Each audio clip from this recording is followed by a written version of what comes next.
13 years old. My ears started to ring.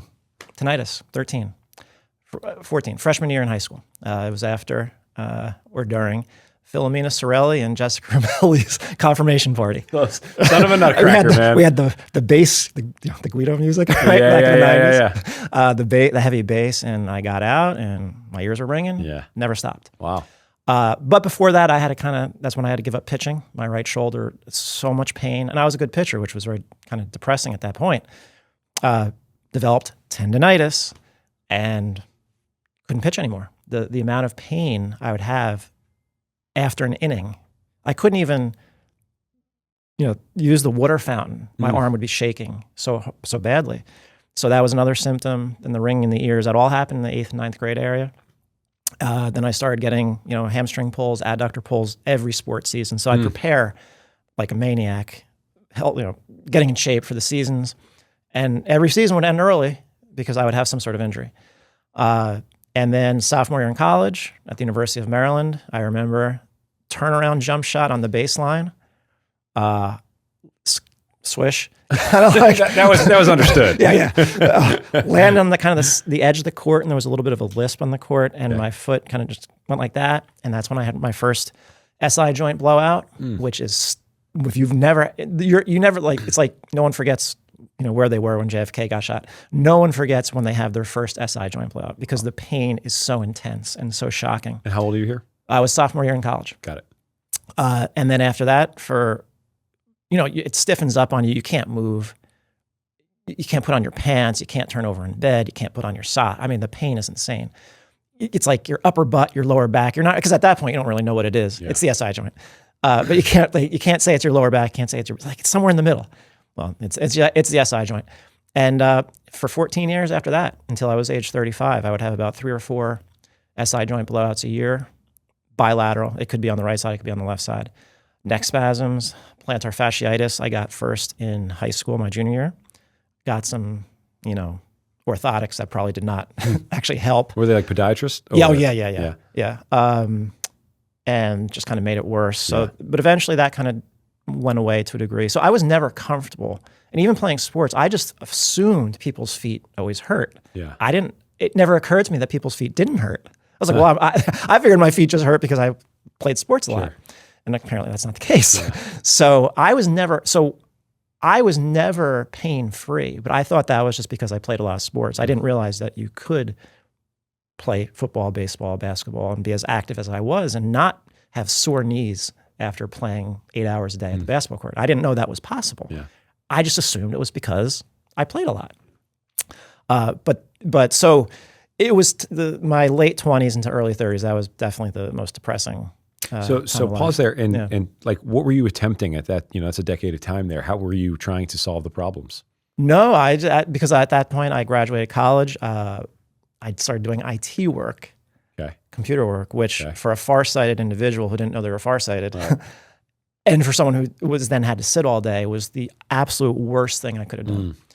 Which I think people are starting to catch on to. Seated postures and sitting at a computer all day, over focusing your eyes and not moving, takes away your brain's sense of where you are in space because all the signals go away. So I'm just getting tighter and tighter and extending more and more and getting more and more pain. It was just nonstop chronic pain. Of course, fight or flight is elevated. You don't know because that's how you're living. You just know you're always in pain. The tinnitus obviously was pretty bad. And so you're just kind of dealing with it. I was dealing with it. Because the internet was still kind of. Yeah, it was only 2000. Like a PT or a doctor and asking questions. Well, I didn't even think about PT honestly at that point. I went to a doctor. And he just said, "Oh, you got tight hips." Yeah. Okay. All right, great. But didn't say anything I should do about it. That was the interesting thing. And then for the plantar fasciitis, I went to another podiatrist who said, "Oh, wow, you have really high arches. Yeah. We have to support those arches." Of course. No, that just put me onto the edges. That just supinated me more. I feel like right now, I need a decompression and pronation. I feel like right now, you're like, we're at a rodeo and you're the bull and I've got you behind the fence right now and we're just chomping at the bit to get it all out of there. Yeah. All right, keep going. My bad. So at any rate, no, I didn't even know. The one thing I could say is if I knew that pain-killing drugs were available, things could have I would have done them. Yeah. I mean, it was that bad. I couldn't live. was I suicidal in a way? Would I have ever done it? Probably not. Yeah. But did I have thoughts? Yeah. Wow. Because I couldn't imagine living until my 60s or 70s or 80s like that. In my I couldn't, all of my normal functioning was not functioning. Yeah. So it wasn't just the physical. It was, I couldn't have relationships. You know, all my friends were, you know, meeting girls, getting married. Of course. That wasn't going to happen with me. Yeah. So it was the depression and the alienation also that I couldn't do things. And people, of course, they look at it, but you look athletic. You look like you're in shape. Why would you be in pain? Yeah. I freaking know. I don't know. So how does it, what's like the first domino to fall here? Oh, that's the interesting thing. The first domino, I remember the book I found. It was Core Performance by Mark Verstegen. Wow, in 2000, a classic. Yeah, it was a classic. It was revolutionary at the time because of the movement prep. Okay. But they started then calling How dynamic. are you stumbling upon this book? I was in Barnes & Noble because I I read a lot. Yeah, and I looked at it and I literally opened to the page where he talks about how when someone has tight hips, you can have other issues in your body because of it. I was like, well, I have tight hips. Yeah. So I bought the book. Yeah. And it was the dynamic warm-ups. I couldn't even do, I broke into such a sweat and started to tremor as I was trying to do like a simple like hip flexor type of stretch, which I probably wouldn't do with people at this point in my life because knowing what I know now, but it was enough to do something to loosen up my hips a little bit that the plantar fasciitis, which was going on for about 4 years at that point in both feet. I couldn't even stand up for more than 5 minutes. My life consisted of go to work, come home, lie down. If I went out on a weekend, because I'm in my 20s, can I get so drunk that I will not feel the pain? Wow, Neal. I did not know this about you. That was it. Wow, and so it did enough to decrease some of the pain in my feet, which was wholly unexpected. Now I understand it. Of course. You know, my feet couldn't go through cycles. But it did enough that some of the pain started to ease up. Was it instant, like, or did you just kind of start walking around? And this is a hip stretch? Yeah, it was a dynamic warm up. It was like a reverse lunge type of thing. Yeah. Okay. And first domino to fall. Yeah, and it did something. I don't know what it did, but it did enough to give my brain a sense of some sort of perturbation, most likely. And so what's perturbation? Oh, just this is not perturbing, and this is perturbation. Got it. It's frequencies. Sure. You got a left and a right, and up and a down. You have to have two for biology to work properly, for homeostasis to work properly. Here we go. So at any rate, it was enough to do something to get me out of a state of tension. I mean, well, at least slightly, that the pain in my feet started to subside to a good enough amount that I could then start to actually be upright for any length of time and not be in intense pain.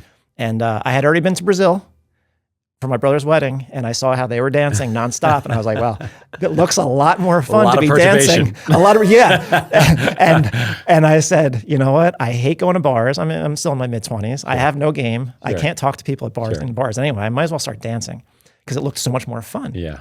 And so I started dancing salsa, and I got hooked. They asked me. I learned quickly. They asked me to teach, and that's where things started to go. At least from a life and emotion standpoint. The pain was still there. SI joint issues were still there. Neck spasms were still there. But in terms of feeling better about life and happiness. And so how old, roughly? I started dancing at about 27, 28. Okay. Yeah. Okay. Yeah. Okay, so the book, you read the book, we're starting to get some hip flexor stuff. We're starting to dance a little bit. The body's starting to move a little bit. There's a little light at the end of the tunnel. Which now I realize was a big part of it. Right. And so you're in college. What's your major? History. Yeah. So are you working at this point? I was still doing the IT work. Oh, the IT work. Yeah. And then I hated it. I hated every minute of it. Oh, incredible. And really incredible. It's so cool. So, it was misery. I mean, it was misery. So it was misery on top of misery. Yeah. And but then my father died unexpectedly, and I had this, I was about 20, around that same time, 26, 27. And from hip surgery. Oh, he had to get replacement surgery. Dealing with similar things, or were you alone on that? No. Well, my dad always had back pain. Yeah, but now I see. Yeah. Oh, he was so extended. Sure. Does my whole family have tight hips? Maybe. For sure. It's possible. Like genetic, you could have a deeper hip socket that doesn't allow for as much range of motion. I'm still not a great squatter. I can get there, but I'm not going to hang out there. So my mom had issues, but not like I did. Stuff. Nothing probably out of the ordinary. Got it. Yeah, but so he died, and then I was like, well, I had kind of this realization that you're not guaranteed to have another day. Yeah. And here I am wasting my life doing something I hate. Sure. And I already started dancing at that point, at the time he had died. So, and I think I had already started to help out with teaching. Okay. I'm pretty sure. And so just a couple months later, maybe 6 months later, I just put in my 2 weeks. And on a whim. Didn't no plan. No plan. I mean, I knew I could teach a little bit at night, Yeah. which was paying me $12 an hour. Sure. In the state of New Jersey. Big bucks. Yeah. The big bucks. $12 an hour. And I just figured I would do something. Figure it out. Yeah. And so I did a lot of odd jobs. I taught English to immigrants. I did a bunch of different things just to make some cash. And then I was starting to really study personal training at that point. So walk us through those steps. Like, what are you studying? Or do you look for, what's the guy's name? Mark Verstegen? Yeah, I found his website. His next stuff? Yeah, on a dial-up modem. Man, I can hear the sound now. Yeah. What was your screen name? Oh, I don't remember. Come on, Neal. No, because I think my brother had set it up, so I don't even remember. Okay. I mean, I'm using a dial-up modem. Of course. You know how slow that would have been, and I am just researching whatever I can find. And there wasn't much out there at that point in time. Just his website, and he's talking about hip flexors and abductors and adductors. I'm like, what the heck is an abductor and an adductor? I didn't know. Still working on that. Yeah, it still took me a while to learn. And so I said, I saw the connection between the hips getting a little bit more mobile and the reduction in my foot pain. So I said, and I was always into working out. Yeah. And I was always athletic, so I just started to kind of put my mind towards that. And I just studied whatever I could, and then eventually I got ACE certified, and then CSCS. Yeah. And so at some point, did it become the plan to be a trainer? Yeah. At some point, I just I got to do this. Yeah. Okay. Yeah. And were you seeing clients? Did you? I worked at a gym at first. I had about 2 clients for the first year. Cool. What was that like? And I was a floor trainer. So talking about you have to humble yourself. So you're approaching people. I had to approach people. I had to clean up weights. I feel so bad for those guys who are out there doing that. I go to Equinox and stuff. No, and I see easy. them kind of like lurking in the back. They're like psyching themselves up to go say something. Yeah. It's like doing cold calls. I know, it's tough. It's sales, tough. yeah. So, and now everybody's got their headphones. I don't know if they were doing headphones back then. No, they were not. But now everyone's kind of in their own world. Yeah, that's a tough job. Yeah. Yeah, so I worked at a gym. And it's interesting, I didn't get busy until someone asked me to fill in for a group fitness. And I was like, I don't have any. The only music I have is Latin music, salsa and Brazilian music. Like, just do it. Flip it. And they liked it. Yeah. And so they great vibes. So they asked me to do an actual a twice a week class, and that's how I got people that's how I got like my first, steady roster of training clients was through that group fitness and Latin rhythms. Yeah. And here it seems to have, 20 years later, it seems to have worked full circle. Yeah, that works. All right, so you get ACE. You're certified now. Yeah. You've exhausted the dial-up modem and Mark Verstegen's database. That got exhausted pretty quickly. Database, for sure. Yeah. And okay, so where are we moving now? When are we starting to get like enlightened here? Well, so then I started reading the people that were kind of the big, it's a vast world. So in the world that I was reading, the people with the big names at that point were like Eric Cressy, Cressy, Mike Robertson, Mike Boyle. Yeah. This is early 2000s kind of? Yeah. So I probably discovered them 2010, 11, 12, somewhere in that area. Perfect. Because that's when Cressy was killing at that time. Yeah, because they were writing for T Nation. And I was reading everything on still exists. Yeah. So I was reading everything on T Nation. Throwback, man. And they started talking about they were trying to meld physical therapy, Shirley Sarman's stuff with training. Yeah. And so I thought, wow, all right. So that matched my experience of hip flexors and feet. So it made sense to me. And then what was so interesting was they found postural restoration. Yeah. Do you remember how that first popped on your radar? They mentioned it in their blogs. They said it was the best. Who, though? Oh, Cressy and Robertson. Cressy and Robertson. Okay. Yeah. They were talking about it and some others. And they were talking about it like it was the best money they ever spent. I remember, you know how many people used to do the sleeper stretch? Yeah. Oh, I used to work in baseball. Right. And I talk a lot of people off the ledge on that one. Yeah. And I remember Eric Cressy's blog said something like, I'm paraphrasing, obviously. Yeah. He's like, I saw someone gain 50 degrees of shoulder internal rotation by blowing up a balloon or something like that. Yeah. And I'm like, oh, that'll clickbait you a little bit. Well, yeah, but the funny thing is, at that point, I was so into weights. Yeah. I was naive and I didn't know anything. Of course. So I investigate posture restoration. I must have looked at their very basic website at that point, and I see a video of Ron Huruska. And I'm like, but he doesn't look like he lifts weights. So what could he possibly know? Sure. I was so naive. I was so judging. And that's this whole industry, especially fitness. Yeah. Famous last words there, huh? Oh man. I was so naive. And I'm like, and they talk about breathing a lot, but who cares about that, right? Yeah. And I was like, what can he teach me? Sure. Oh my God. But, and it's just what you realize is so much of this industry, the fitness industry and training industry and rehab industry is about what people look like.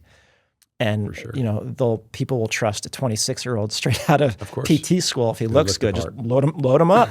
Just keep squatting, keep deadlifting. Yeah. But they won't look at someone who's 60 and literally was working with Vietnam veterans who had legs blown off. And he had to prepare their nervous systems for prostheses. Yeah. And he was working with stroke patients and seeing what they couldn't do. And saying like, why is the right side of their wheelchair always more worn down than the left side? Oh, interesting. You know what a sacred cow is? Have you heard that term? Yeah, I have. Yeah. Sacred cow is like it's something that you don't question. Yeah. Right. I know West Virginia is better than Maryland. Right? Well, they are. They were at least for a long time. I don't question that. Right. But so it's just something that you hold this belief, right? Yeah. And a sacred cow, I think fitness is one of them, right? Where people they're not questioning that they don't know what to do. They you go to a gym, 90% of the people are doing it on their own, which for them, there's no question. Yeah. For us, that is an abomination. Like the egregious violations of the human body that you're committing. Like you don't, what you don't know, like we're talking literal tip of the iceberg. Like there's an unbelievable amount of complexities that are underneath it. Yeah. I fell into the same kind of trap coming up. And so I feel it's the same way where it's just like, you look at somebody, you're like, this guy doesn't know. And here we go. Yeah. I think back like, and probably what, the things that I might be discussing today with you, to be fair and honest, if someone had told me this 20 years ago, you're telling me this tooth could have caused that plantar fascia, you're gonna be kidding me. Yeah. Maybe, but I was always an open person, so I can't say that for sure. You're providing great teasers for the end of the video. Yeah, or the fact that you're farsighted was actually the biggest problem, and you didn't know you needed glasses. Major deal. That's your autonomic nervous system. Okay, so let's keep it moving. Let's get to those things. So you discover PRI, Postural Restoration Institute. It's in Lincoln, Nebraska. I've been on this podcast saying that that was my bachelor's degree, as I assume much like yours.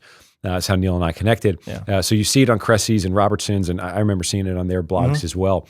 And you're on their website, you see Ron, you take a class first? Are you reading blogs? I didn't. That's the thing. I hesitated for like about 2 years. Okay. And then eventually I was so messed up. And I used this picture of myself so many times in different videos where I was just all jacked. Yeah. And my pelvis is completely, I looked sick. I looked not healthy. I looked horrible. Yeah. That's how I was living. And for continuing education credits, PRI showed up. And so you must have just seen it a bunch of times. Yeah, and I was eventually were like, and I saw myokinematic restoration about the pelvis, the lower back, the pelvis, and the leg. I'm like, well, I know I have a pelvis problem. Got it. So I took it. Screw it. And the moment they said, "Oh, by the way, you're not symmetric," I said, "Whoa! Wait, why have I never heard this before?" Yeah. You took it in person? No, on a DVD. Yeah, I remember. Me too. And within 10 minutes of them saying or describing the typical left AIC patient has hip flexors on the left that will not quit. I was like, that's me. Yeah, ding, ding, ding.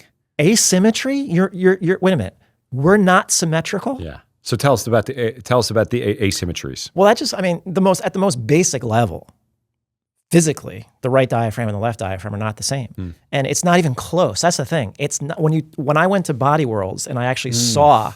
And I took that picture, and that picture got ripped off and spread around the world. Did I rip that off? Is that you? I use it all the time.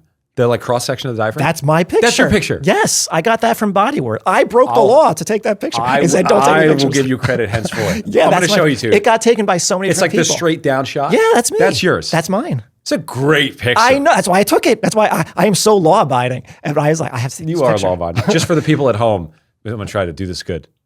This is the picture. Let's see how good I do, right?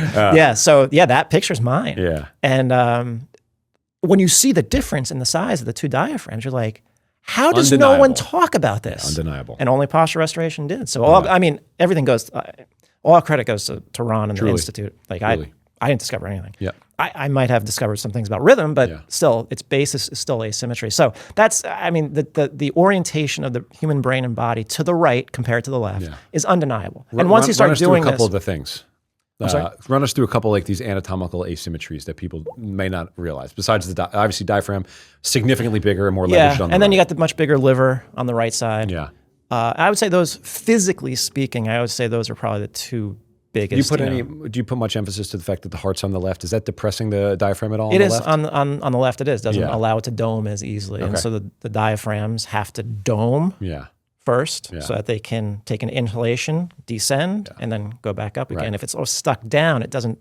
There's nowhere to go. It's already down. So, and I think that one of the major components of it, and the reason it's such a big deal, is it's breathing, and you're going to do it 22,000 times every single day. Yes. Right. Yes. And so to me, and I think to the Institute and yourself, and like that's where it starts. Absolutely. Right? Yeah. Okay, so we're learning about the asymmetries. You're starting to see that the body is not the same on the right side versus the left. It's not even close. Not even close, and it truly is the case. And there's so many asymmetries to point out. Where does the education take you? Where does it like? How are you connecting the dots to yourself? Well, the funny thing was I still thought I had a pelvis issue. Yeah. When people, if their issues really are only at their pelvis, they are easy to treat. Truly. They are easy to help. If they're lower back, level 1, right? That's kind of like that's like the first iteration of the compensation. Yeah. The problem is when it starts to go up to the neck and above, even if it's still just confined to the neck, like you overuse your neck for breathing, still not too hard to deal with. But once the compensations go up into the cranium, forget it. That's where things get complicated. How does it get up there? Well, the neck. It's going to keep coming back to the neck. Yeah. Once you're shifted over to one side, the right side, and you're no longer getting onto your left side appropriately, to your brain, you're still just on your right side. Right. You have two rights and a left. Right. If right now I'm on my right. Right now I'm on my left. Right. But if I just sit here ostensibly straight, where am I? Right. I'm on my right to the brain because we're not symmetrical. Right. So to my brain, centered is still the right. Right. So the only way you can truly be on your left is if you're completely off your right. Yeah. But once the right neck or the anterior neck is heavily involved, it's keeping you over on your right side. Right. Now that right side, you could do left leg lunges, exercises, but your pelvis never turned that way. And your rib cage never went that way. So the neck activity never changes and it starts to pull on your cranium. It can start to shift your jaw. Right. It can start to shift the cranial bones. Course. The head and neck come forward. You're in a forward head, forward neck posture. It can then start to work its way up into your visual system as your brain has to figure out, as your body becomes less stable, particularly over in that left hip area, this brain has to keep you upright without falling. And it will do some strange things to do so. So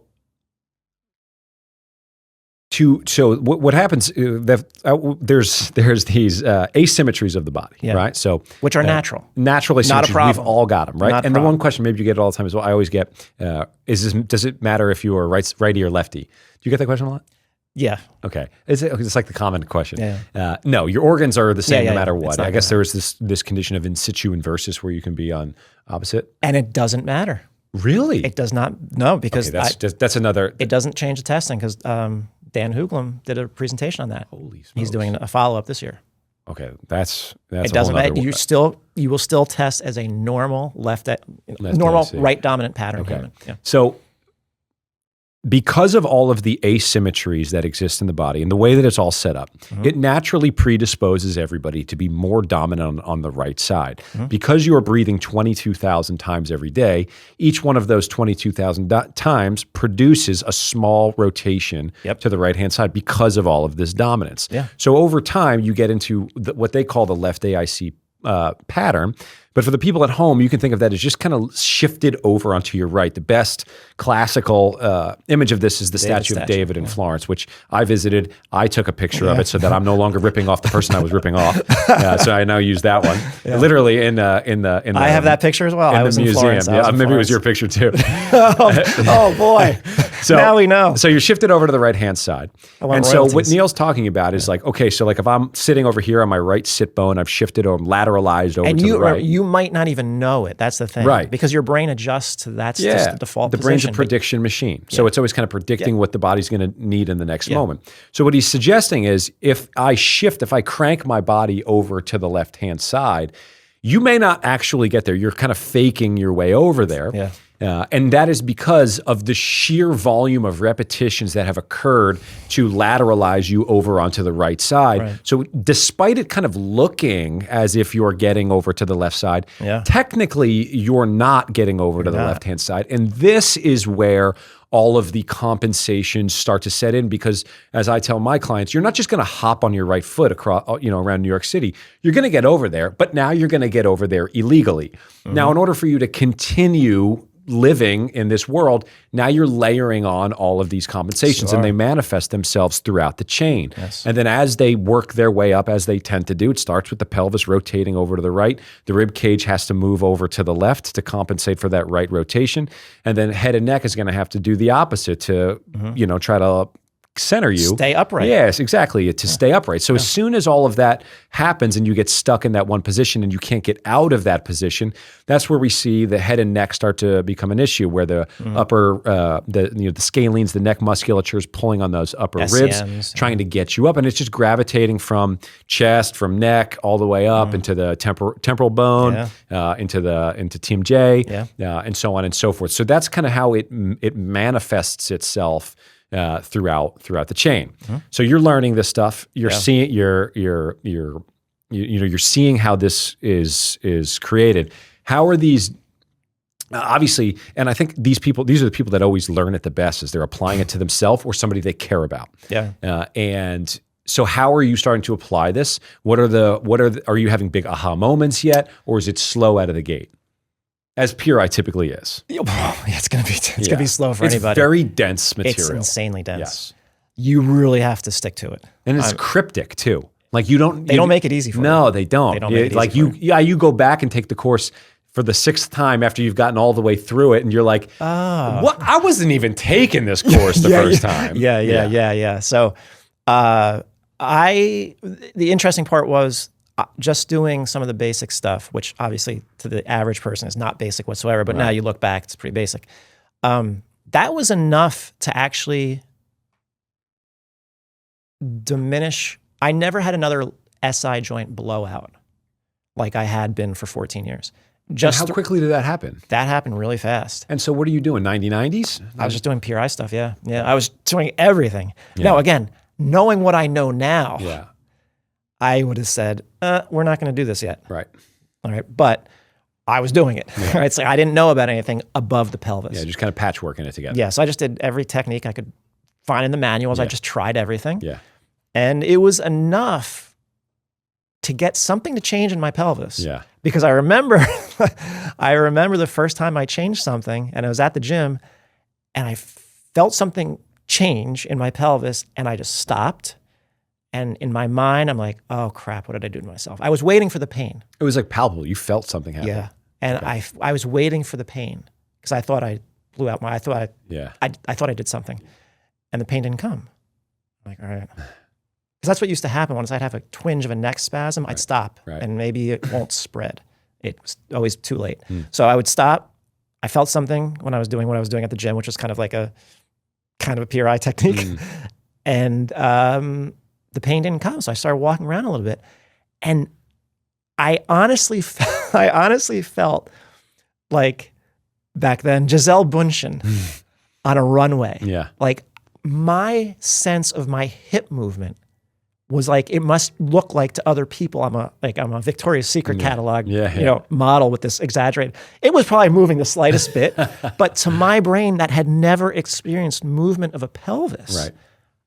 I stopped a few times on my way out of the gym to see if anyone was staring at me, because I didn't know what it was like to have a body that could actually move at the hips. So that was just, oh my God. I was already sold, but I was even more sold at that point. And then I kept working on stuff, but other stuff wasn't really clearing up. And then I would just take course after course after course. I still knew this was the thing. Yeah. And then eventually I was at a course up in Connecticut, and I was asking the instructor a question, and she looked at my face and my crossbite, my teeth, Lori Thompson. Okay. And she said, yeah, you might need to take the head and neck course. Okay. Like, neck course? I didn't even know that existed. I thought this was a pelvis issue. Yeah. And so you knew enough now to be like, okay, but it seems like, because I always thought the cliche thing is everything's connected. The whole body's connected, but you don't really understand the depth of it. No, you don't understand until you get here. No, and so are you approaching that new level of understanding of like, at that point, they're all connected? Yeah. No.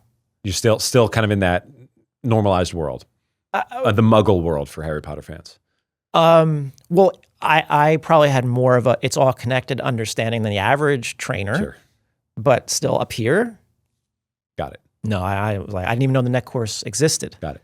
But unfortunately, no. All right, so she suggests you take the neck course. And so I did, and Ron used me and this is where we met. Yeah, this is where we met. And the famous incident was when Ron used me as a torsion example. Yeah. And took the little $5 mouth guard, put over my bottom teeth, had me stand up. I put the first foot down. I was fine. I went to take a step with the other foot, and I almost fell.